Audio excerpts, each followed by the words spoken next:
Hi అండి అందరికీ welcome to my channel.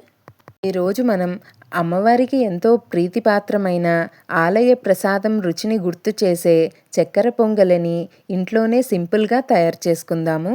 ముందుగా మనము ఒక గ్లాస్ బియ్యాన్ని అర గ్లాసు పెసరపప్పుని బాగా కడిగి పక్కనుంచుకోవాలి. చక్కెర పొంగలికి ఒక కప్పు పెసరపప్పుని సిద్ధం చేసుకోవాలి. కొద్దిగా చక్కెర, ఒక కప్పుడు బెల్లం తీసుకోవాలి.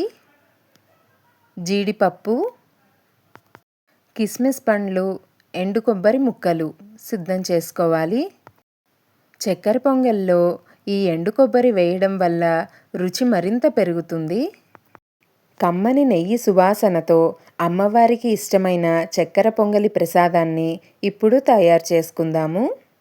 ఇప్పుడు ఒక పాత్రని పొయ్యి మీద ఉంచి కొద్దిగా వేడెక్కాక అందులో పెసరపప్పును వేసి తడి ఎగిరిపోయి కొద్దిగా రంగు మారేదాకా బాగా కలుపుతూ వేయించుకోవాలి. పెసరపప్పుని సిమ్లో ఉంచి మాత్రమే వేయించుకోవాలి. దీనికి ఒక 10 నిమిషాల పాటు టైం పడుతుంది. పెసరపప్పు వేగిన తరువాత అందులో కడిగి ఉంచుకున్న బియ్యాన్ని వేసుకొని అంతా కలిసేలా బాగా కలుపుకోవాలి. బియ్యం, పెసరపప్పు ఉడికించడానికి కావలసిన నీటిని అందులో పోసుకోవాలి.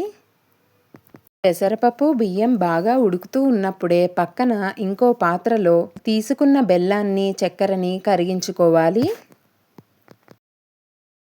ఉడుకుతున్న అన్నంలో సువాసన కోసం ఒక 4 యాలుకలు దంచి వేసుకోవాలి. ఇప్పుడు అన్నంలో నీరు ఎగిరిపోయి కొంచెం తడి ఉన్నప్పుడే కరిగించుకున్న బెల్లం, చక్కెర మిశ్రమాన్ని అందులోకి వడకట్టుకోవాలి. వడకట్టుకున్న పాకమంతా అన్నం, పప్పు మిశ్రమంలో బాగా కలిసేలా కలుపుకోవాలి. పొంగలి ఉడుకుతుండగానే కొద్ది కొద్దిగా మధ్య మధ్యలో నెయ్యి వేస్తూ కలుపుకోవాలి. బెల్లం పాకంతో బాగా కలిసి పొంగలి దగ్గర పడేదాకా ఉడికించుకోవాలి. నెయ్యి సువాసనతో చక్కెర పొంగలి రుచి, కమ్మదనం మరింత పెరుగుతుంది. కొద్దిగా జారుడిగా పల్చగా ఉన్నప్పుడే చక్కెర పొంగలిని దించేసుకోవాలి. ఆ తరువాత ఒక పాత్రలో నెయ్యి వేసుకొని అందులో కొబ్బరి ముక్కలు, జీడిపప్పు ముక్కలు, కిస్మిస్లు వేసి విడివిడిగా వేయించుకోవాలి. విడివిడిగా వేయించుకున్న ఎండు కొబ్బరి ముక్కలు, జీడిపప్పులు, కిస్మిస్లు మన చక్కెర పొంగిళ్ళలో వేసి కలుపుకోవాలి. ఇప్పుడు మన చక్కెర పొంగలి ప్రసాదం రెడీ అయిపోయినట్టేనండి. ఆలయ ప్రసాదాన్ని తలపించే చక్కెర పొంగల్ని ఇంట్లోనే ఈ విధంగా సులభంగా చేసుకొని అమ్మవారికి నివేదించండి.